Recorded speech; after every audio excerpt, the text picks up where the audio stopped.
بالله من الشيطان الرجيم. بسم الله الرحمن الرحيم. السلام عليكم ورحمة الله وبركاته.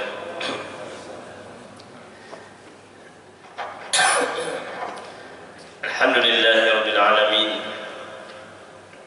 الحمد لله رب العالمين، والصلاة والسلام على أشرف الأنبياء والمرسلين.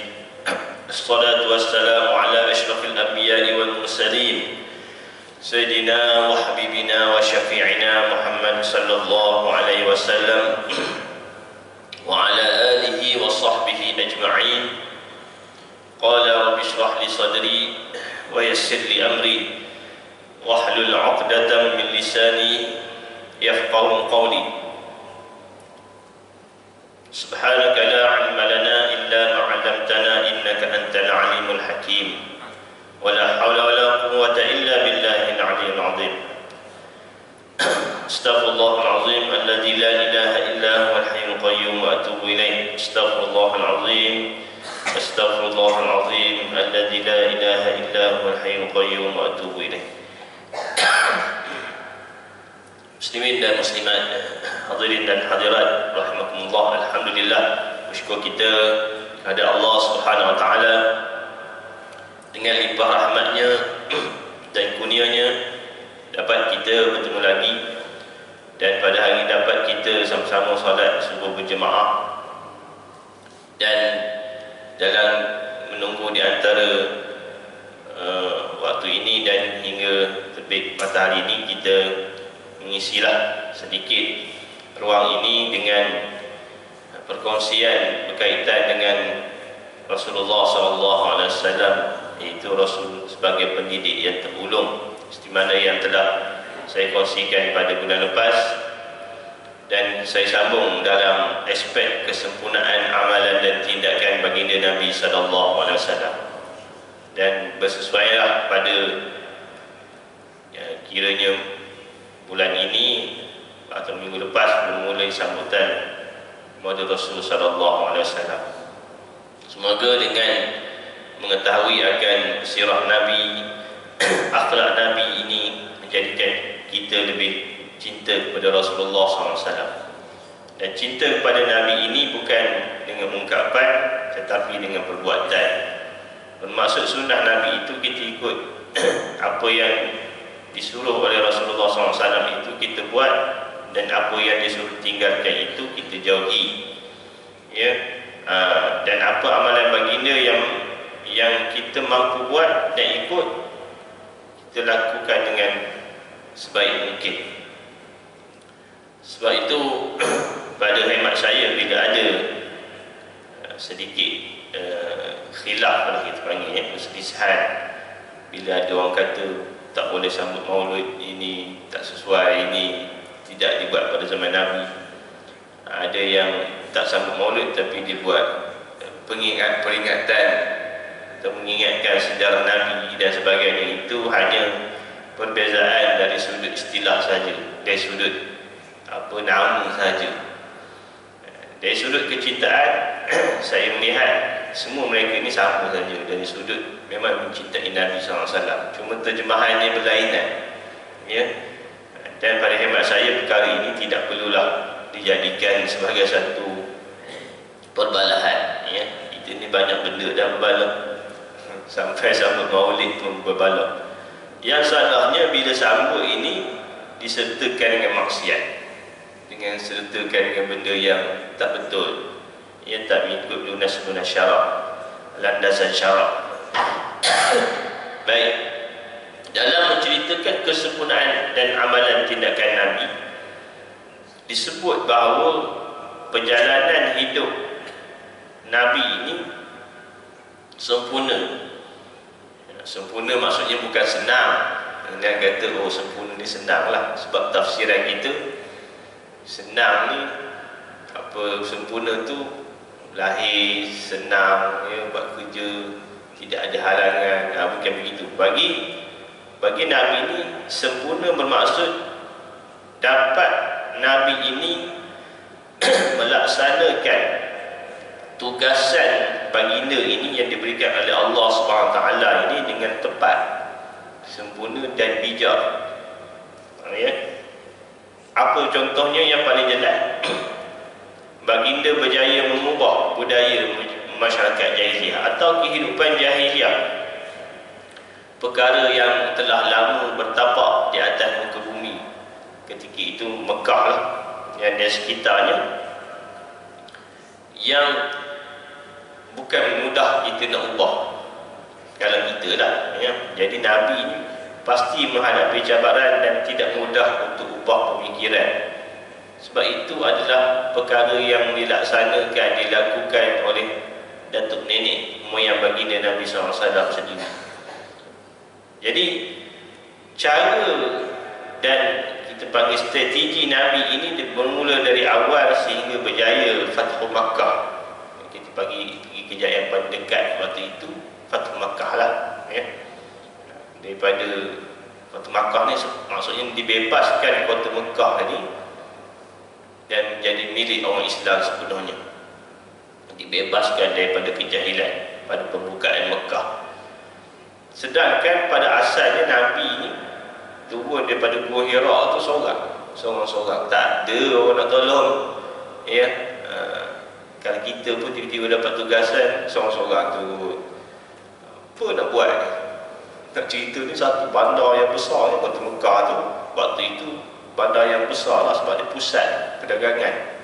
Orang dari Yaman datang ke Mekah, orang dari Syam turun ke Mekah ya, jadi tempat tukar barang.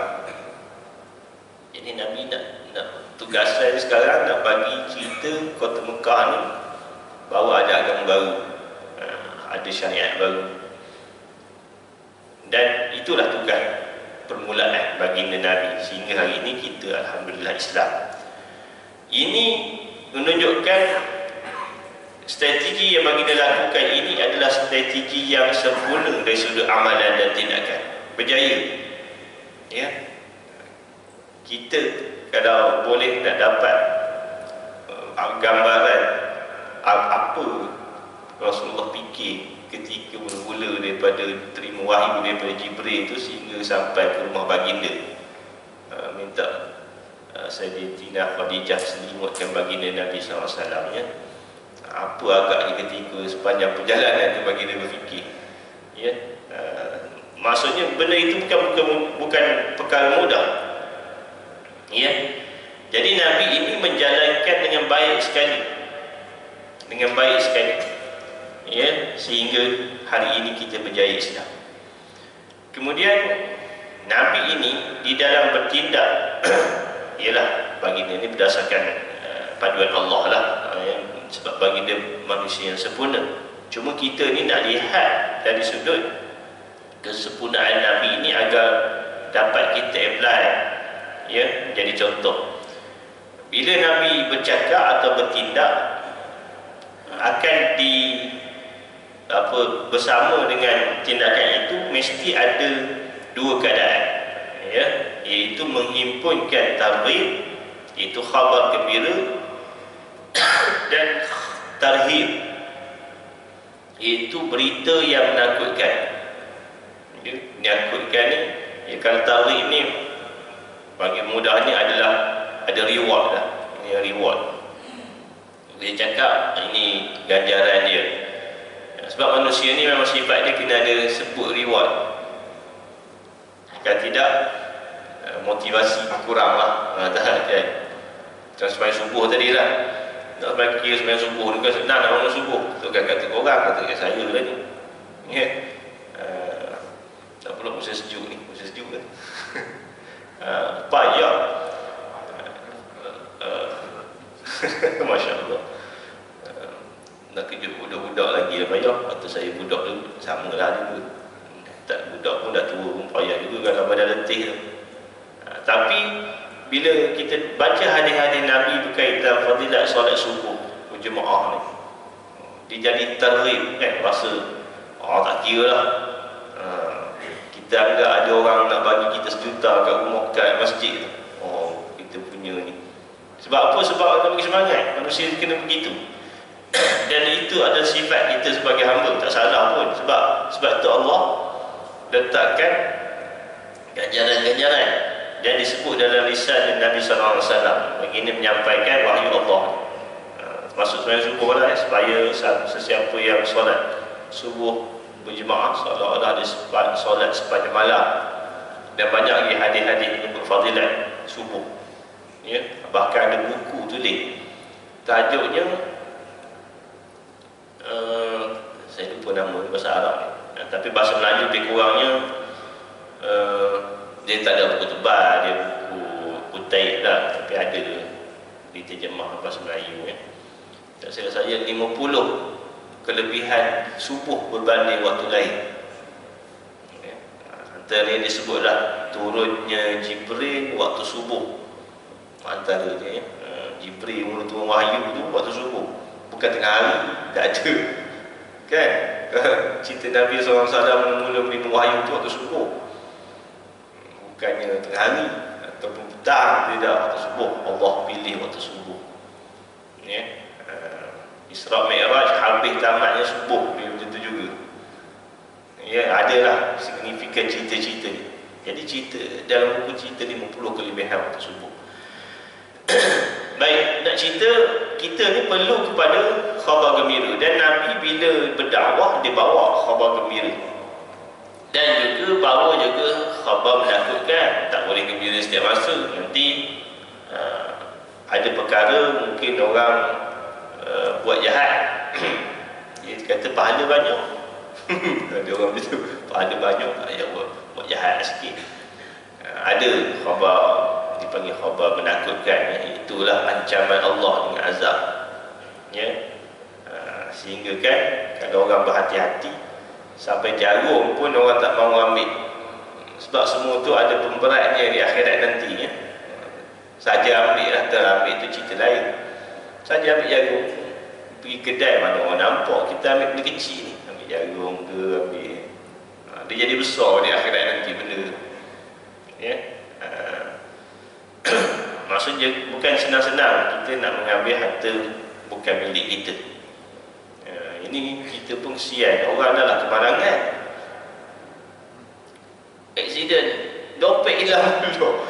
Bukan orang menolong, orang masa orang aksiden tu apa-apa ambil dompet. Ingatkan ambil dompet, ambil gambar. Siapa aksiden ni, gambar tinggal IC tinggal. Lahir habis, duit lah, duit kad kredit habis, dompet dengan IC. Ni kita orang aksiden ni ya. Dah lah aksiden, motor atau kereta dah hancur, badan pun mungkin kaki tak ada, dompet pun tak ada juga ya, duit pun tak ada, orang sapu. Ada orang perangai macam ni. Itu dah Nabi bawa targhib ni, apa, tarhib ni, bawa cerita menggurunkan akan membuat kesalahan ya. Dalam Quran pun sebut wasariqatu faqta'u aydiyahuma, pencuri lelaki dan pencuri perempuan ini hendaklah dipotong tangan mereka lah, kedua mereka tu, siapa yang mencuri. Ini apa? Ini nak bagi agar manusia ini stabil dalam kehidupannya, dan itulah cara penyampaian dakwah Nabi. Ada kebaikan disebut dan ada ancaman ya, kebaikan ataupun ganjaran. Kita panggil bahasa Inggerisnya reward and punishment lah ya. Ada ganjaran dan ada khabar menakutkan, menggerunkan ya, agar ia balance. Sebab manusia ni perlu disebut begitu. Kemudian di dalam tindakan baginda Nabi SAW ini, baginda mendidik para sahabat agar tidak cenderung kepada kenikmatan dunia, tetapi tidak pula menolaknya secara total. Maksudnya di sini kita sebut yang popular dulu disebut wasatiyah ya. Ada sebut Islam waktu Paklah dulu Islam Hadari ya, dulu apa, banyaklah nama Islam, tapi pusing-pusing tu wasatiyah juga. Islam yang bersifat sederhana, Islam yang bersifat melengkap.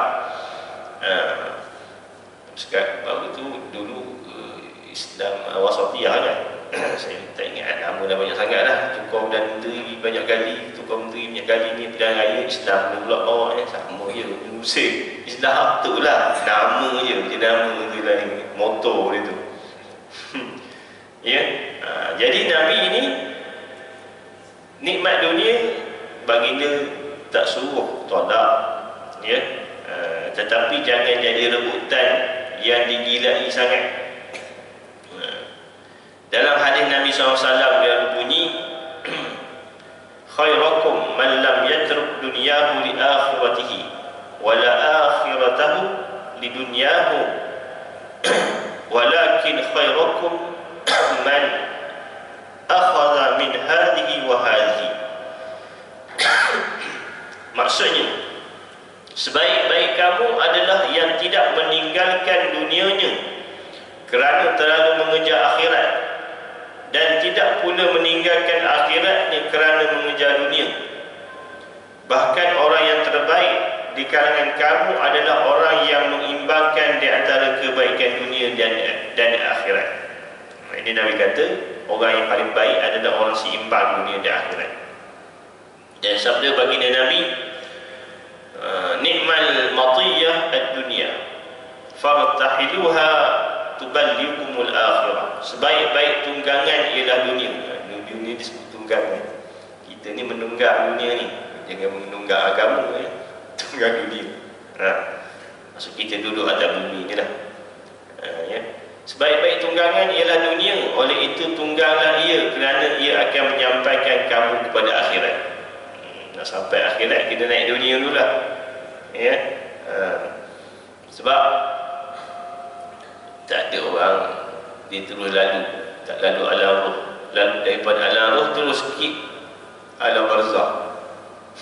Dia tak lalu jadi manusia, tak kira ya, dia mesti melalui. Manusia tu mesti lalu di alam alam roh ni, mesti lalu ke alam rahim. Maksud dia tiup roh, di situ dah mula menyambung. Ya, kalau meninggal dalam kandungan tu tidaklah dihisap, tidaklah sama dengan orang kita yang dah mukallaf, ya, ataupun meninggal dah ketika kanak-kanak, tapi dikira start daripada masuk di alam rahim, ditiup roh janin itu, maka di situlah permulaan manusia. Sekejap digugur ke tak jadi itu adalah hak Allah Subhanahu Wa Taala. Sebab tu dunia ini tunggangan sementara, ya, kelangsungan kita di akhirat. Dan Nabi SAW ini, di antara tindakan dan kecerdikan kebijaksanaan baginda ini, kemampuan baginda menghuraikan hukum hakam dengan tepat. Ya, dan di hadapan baginda ini terdiri daripada pelbagai lapisan masyarakat. Ada orang pandai, sebab sahabat Nabi ini macam campur, ada yang bijaksana, genius, ada yang biasa-biasa je, ada yang kita nak kata apa ya, slow learner, ada. Tapi dia sahabat Nabi ke sebab dia Islam dan bersama dengan baginda Nabi SAW. Dan begitu juga, itu dah cerita Nabi bersama orang Islam, bersama orang bukan Islam pun Nabi mampu menerangkan hukum hakam dengan baik. Ya, ini kelebihan Nabi SAW. Dan perkara ini menjadi satu perkara yang penting jika untuk menjadi pendidik. Dan buku ini menyebut ciri-ciri kebijaksanaan ini. Sebab tu siapa-siapa nak jadi guru akan ada ujian keguruan. Adalah ya, ujian emosi, ujian sekian. Satu daripadanya adalah ujian IQ tu, kena ada. Walaupun dia dah ada degree untuk buat diploma pendidikan kan. Tujuannya nak tengok kecerdasan lah salah satunya. Sebab nak jadi guru ni, nak mengajar orang tu, salah satunya adalah kena ada kemampuan itu ya. Dapat menyampaikan dengan baik, dapat menguraikan permasalahan. Dan Nabi ini cekap dalam menguraikan permasalahan. Bahkan ditanya oleh ahli kitab pada waktu itu, terutama dalam bab muamalat, ya, dan pewarisan. Sebab ada persamaan kitab Nasrani dan kitab Yahudi, sebab asal mereka itu adalah agama Samawi, kemudian diubah-ubah. Jadi persamaan itu tetap ada. Bila datangnya Islam, baginda dapat menerangkan perkara-perkara berkaitan muamalat, berkaitan harta, pewarisan. Jadi orang yang datang bertemu Nabi untuk mengetahui hukum hakam dan selok belok muamalah ini, termasuk orang bukan Islam sendiri, orang Nasrani, Yahudi datang tanya Nabi, ya. Sedangkan Nabi, sebab agama dia pun ada, tapi tanya Nabi sebab Nabi dapat huraikan dari sudut apa? Bukan saja flow dia, dari sudut reason, ya. Kalau orang Yahudi ni dia fahamlah riba dia sebut, sebab jahiliah dia ngamalkan riba. Bila datang Islam, riba tak boleh, jual beli boleh. Jadi permasalahan itu dapat diuraikan, permasalahan seperti ini dapat diuraikan oleh baginda Nabi SAW dengan baik. Dan untuk menjadi pendidik pun begitu, ya, ada kemampuan menguraikan dengan baik.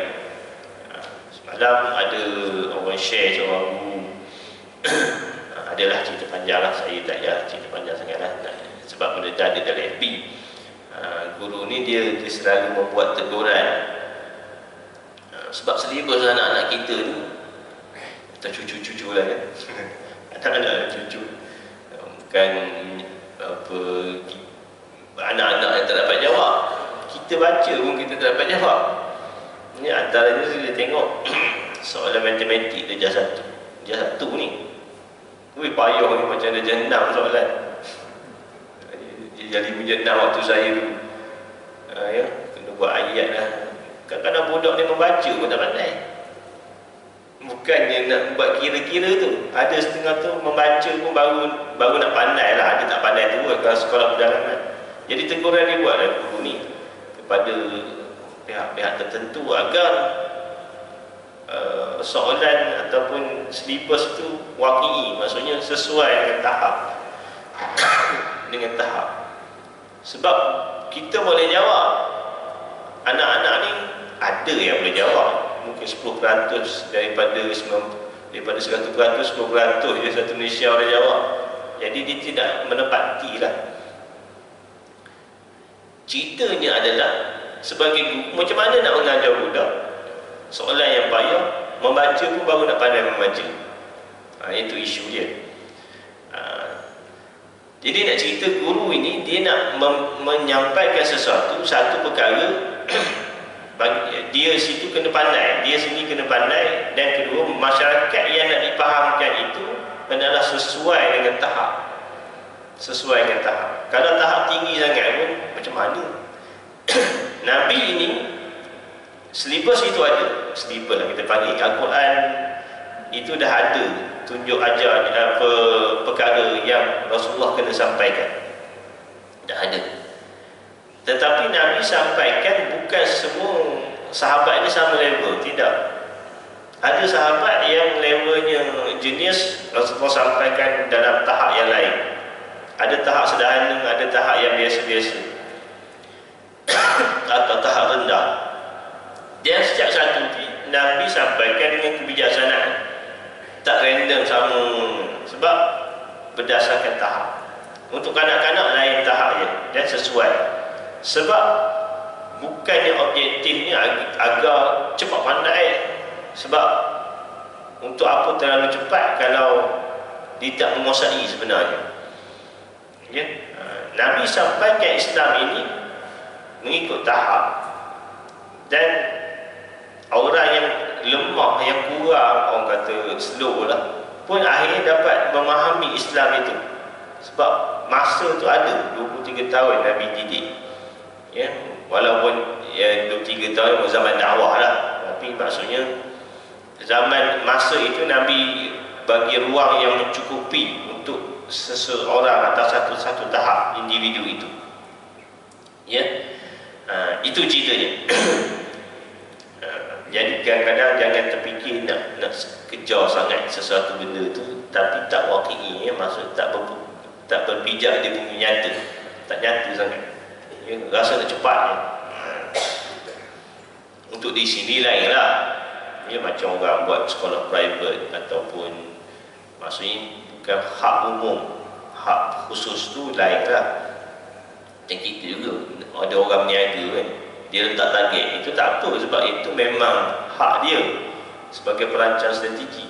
Tapi bila melibatkan kepentingan orang ramai, ia memikirkan sebuah negara contoh, tak boleh lah letak random sama satu taraf, ya.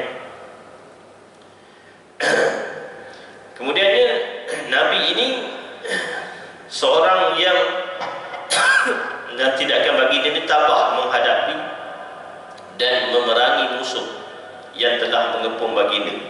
Disebut, ya, Nabi ini tidak terkalah di dalam peperangan dan juga sabar ketika dipulaukan.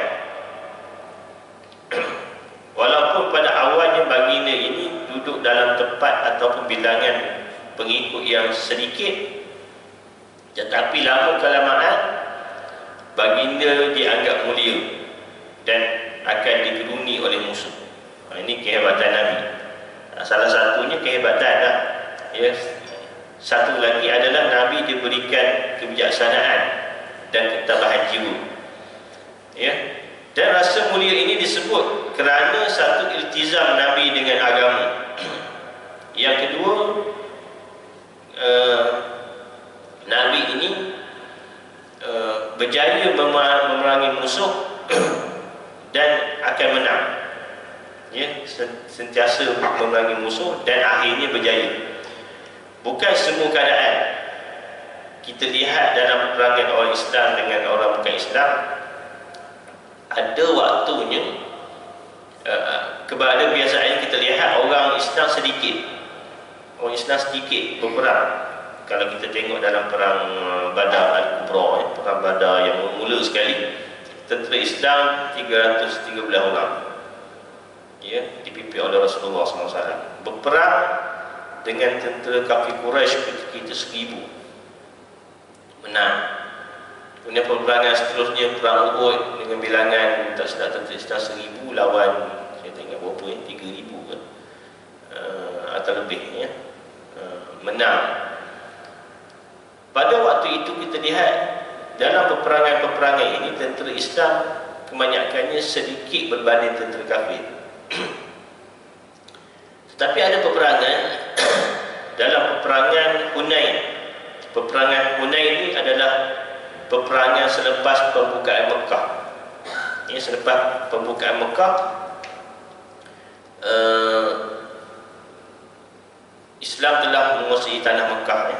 Di Mekah itu ada tempat, ada dua kabilah Arab, tak sedap kabilah Arab Badui yang duduk di Hunain, nama tempat ni, kawasan Hunain lah, di lembah Hunain, di lembah sikit, di dekat dengan Taif, lebih kurang dalam, saya ingat dekat 20 km atau lebih dari Mekah.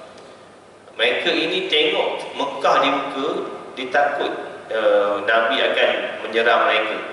Jadi dia awal-awal telah buat persediaan nak serang Nabi. Orang-orang di sini tengah kumpul tentera. Dan khabar itu sampai pada baginda Nabi SAW. Apa yang berlaku? Sampai khabar dan baginda pun membuat persediaan untuk pergi melancarkan serangan sebelum kena serang dulu selepas pembukaan Mekah. Dalam peperangan ini, kabilah saya tak ingat nama, Huzain ke tak salah saya, dia dua kabilah.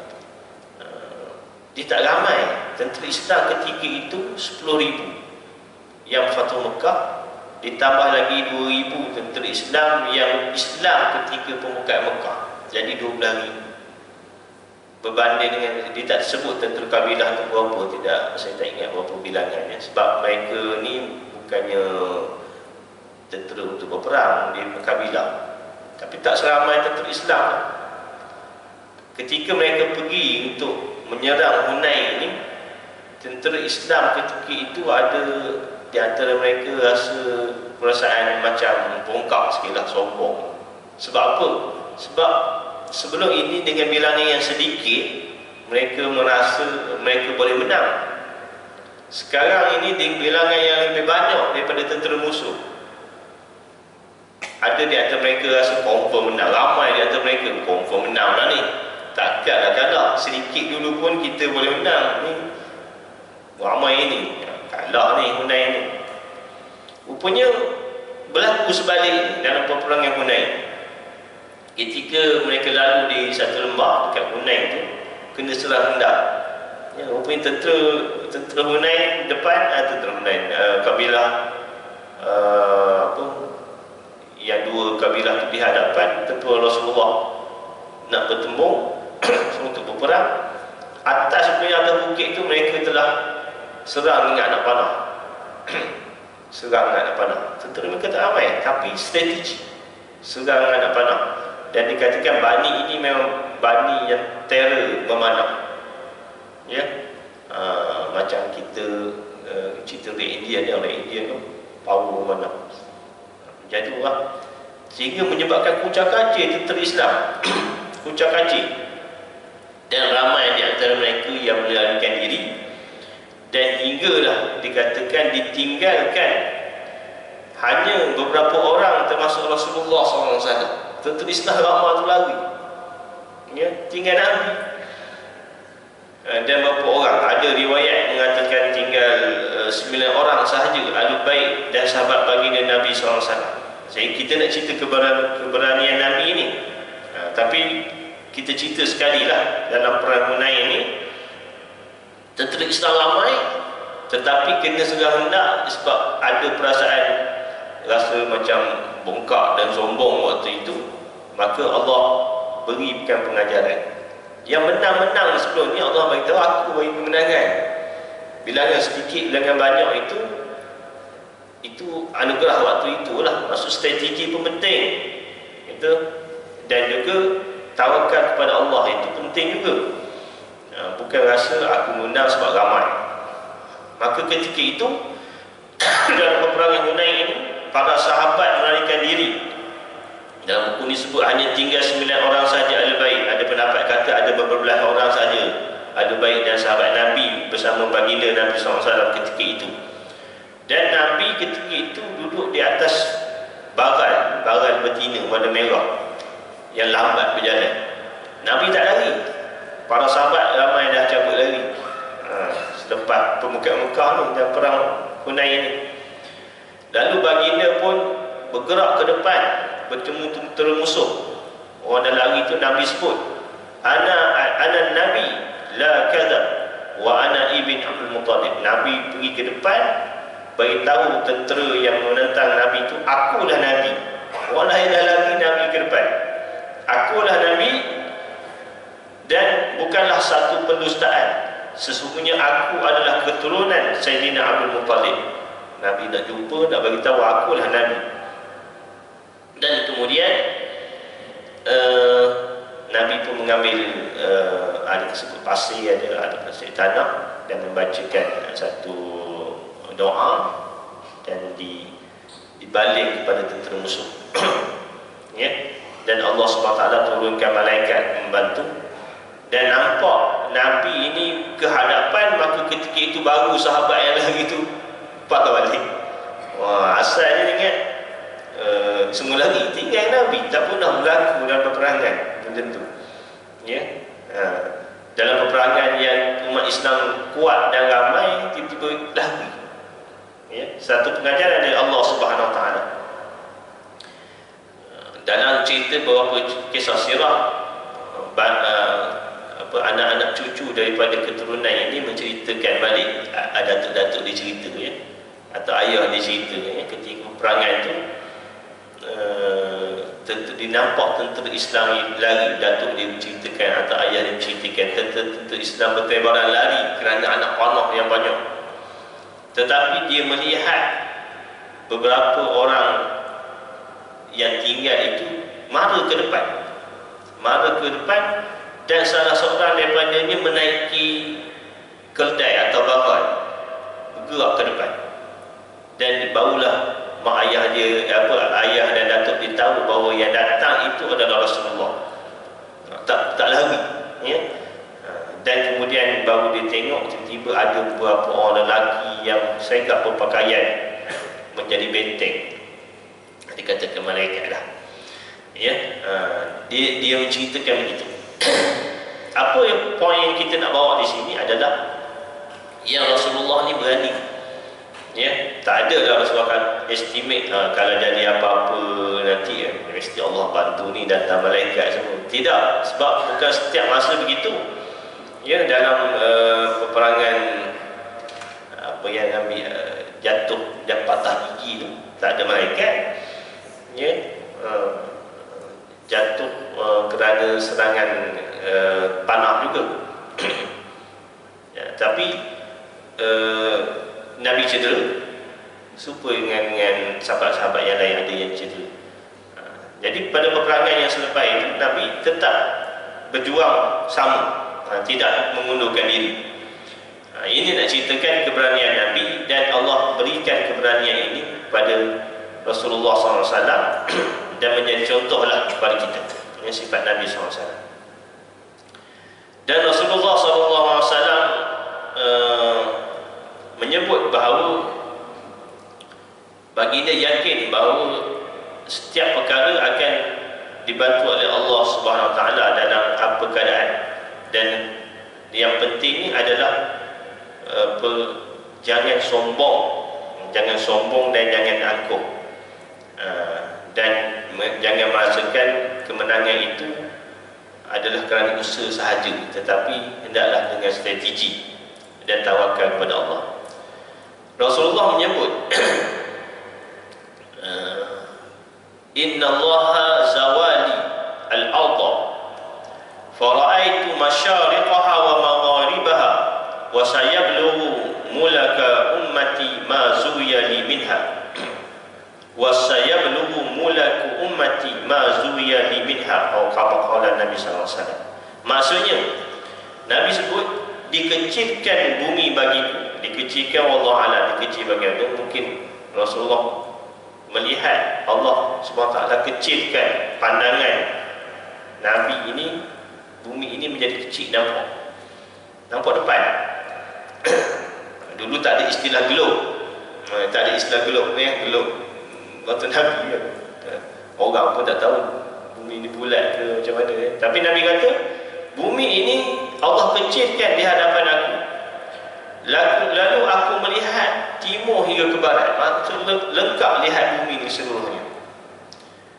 Dan di dalam bumi itu Allah perlihatkan kawasan pemerintahan umatku akan sampai ke mana, dan aku lihat keseluruhannya.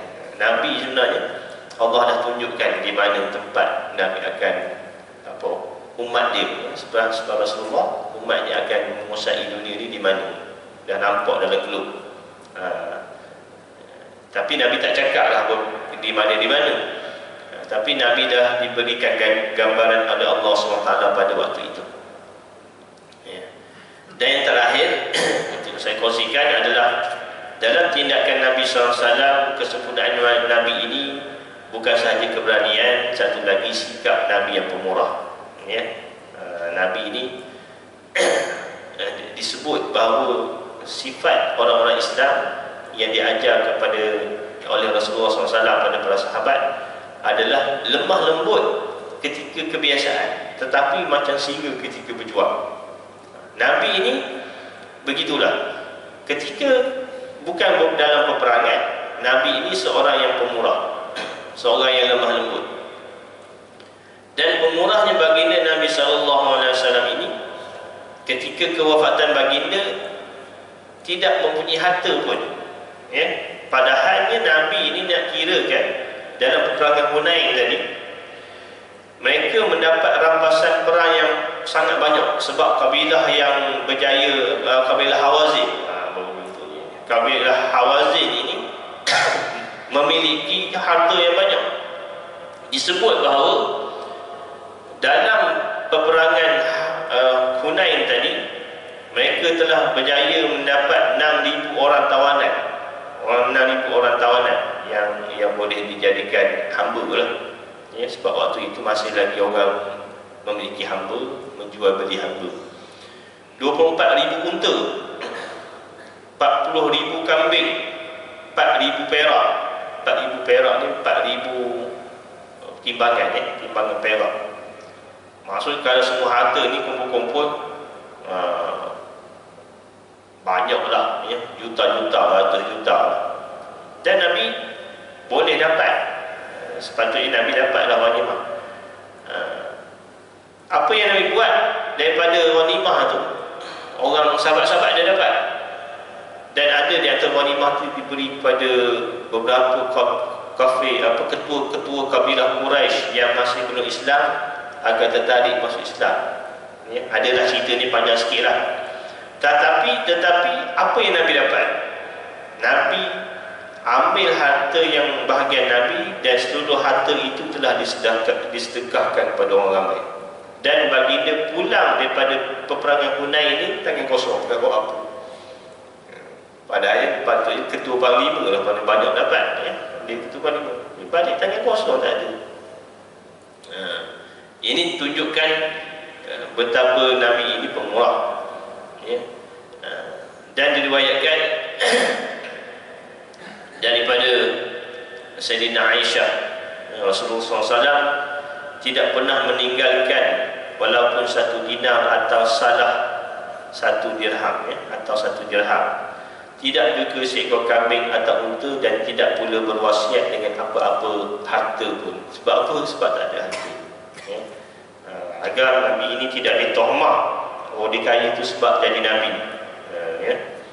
Dan satu hadis lagi disebut, aku, ya, saya terjemahannya, aku adalah lebih berhak terhadap orang-orang mukmin lebih dari diri mereka sendiri.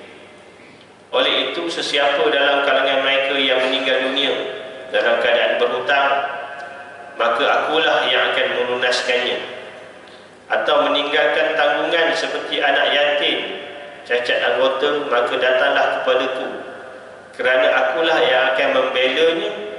Dan bagi mereka yang meninggalkan harta, maka harta tersebut akan diserahkan kepada pewarisnya. Ini sabda Nabi yang bertindak sebagai ketua negara, maksudnya hak Baitul Mal Muslimin lah, ya. Maksudnya Nabi tidak menggunakan harta orang awam untuk baginda, ya. Apa yang ada, kemampuan baginda makan dan minum, itu sajalah, ya. Wallahu ta'ala a'lam wa a'lam. InsyaAllah segala yang baik itu dari Allah SWT, yang kurang itu daripada saya.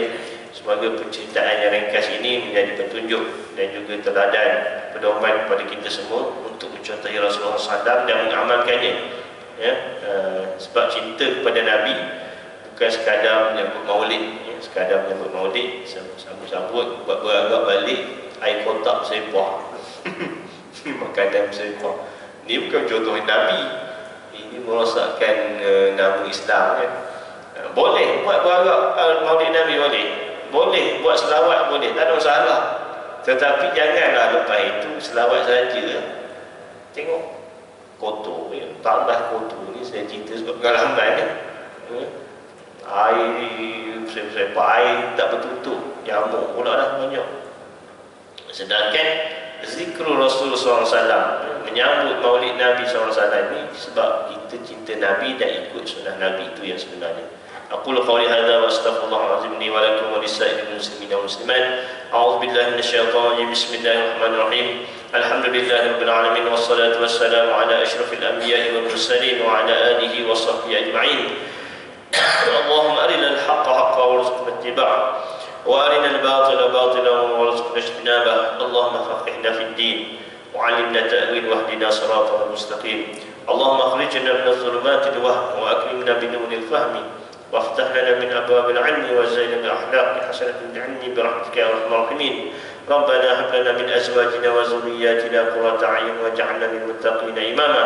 ربنا آتنا في الدنيا حسنة وفي الآخرة حسنة وقنا عذاب النار وأدخلنا الجنة مع الأبرار يا عزيز يا غفار sallallahu ala sayyidina Muhammad wa ala alihi wa sahbihi ajma'in. Walhamdulillahi rabbil alamin. Taqabbalallahu minkum. Sekian, assalamualaikum warahmatullahi wabarakatuh.